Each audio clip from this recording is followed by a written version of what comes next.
Assalamualaikum warahmatullahi wabarakatuh. Di sini kami dari kelompok 2, yaitu hukum perusahaan, akan menjelaskan bagaimana atau dasar hukum dari sebuah firma.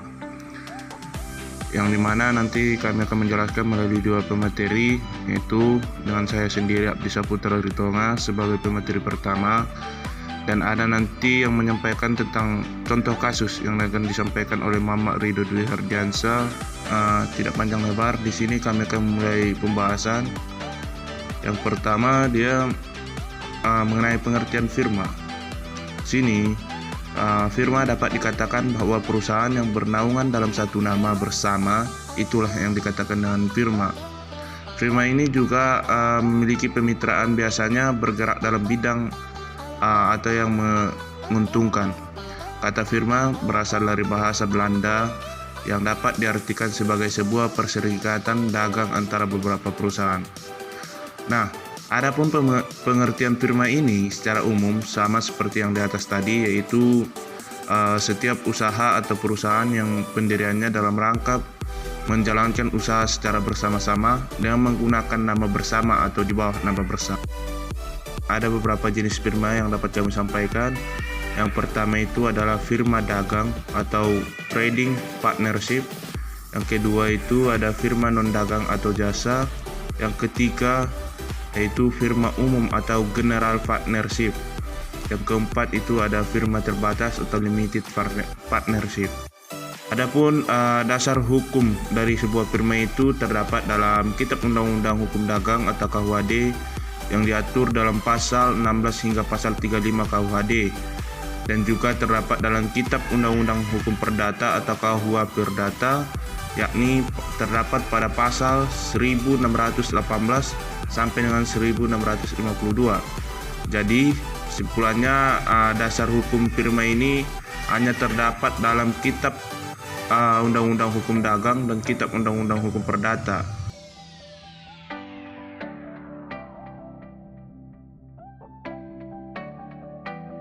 Contoh kasus firma Stroke and Lavan.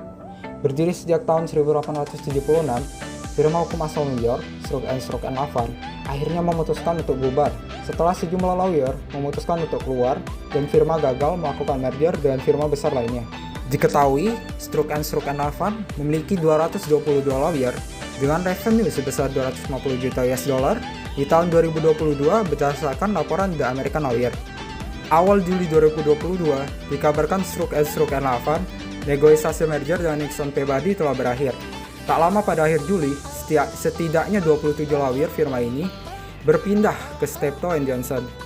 Situasi semakin genting, hingga Stroke and Lavan kembali menginformasikan berakhirnya diskusi merger dengan Pillsbury Winthrop dan Sound & Pittman. Seiring mendekati akhir dari firma hukum Stroke and Lavan, dilansir dari Bloomberg Law, adanya indikasi hampir 140 pekerja di firma hukum itu akan berhadapan dengan PHK. Firma yang didirikan di Manhattan itu mengajukan One Act Notice kepada Departemen Ketenagakerjaan New York pada 1 November lalu yang menunjukkan bahwa mereka berencana untuk memecat 138 karyawan pada 30 Januari 2024. Berdiri sejak 1876, jatuhnya firma hukum nampaknya tak terlepas dari mulai berpalingnya lawyer mereka ke firma-firma hukum lain dan gagalnya negosiasi merger. Stroke and Lavan berencana memecat 138 karyawan pada 30 Januari 2024. Managing Partner ABNR Counselors LL, I. Chandrawulan Gunadi, ikut memberikan pendapatnya.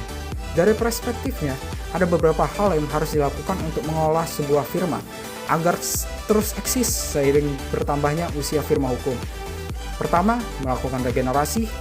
Hal ini agar terjadi transfer knowledge, pengalaman dan rasa memiliki atau sense of belonging dari generasi senior ke generasi junior.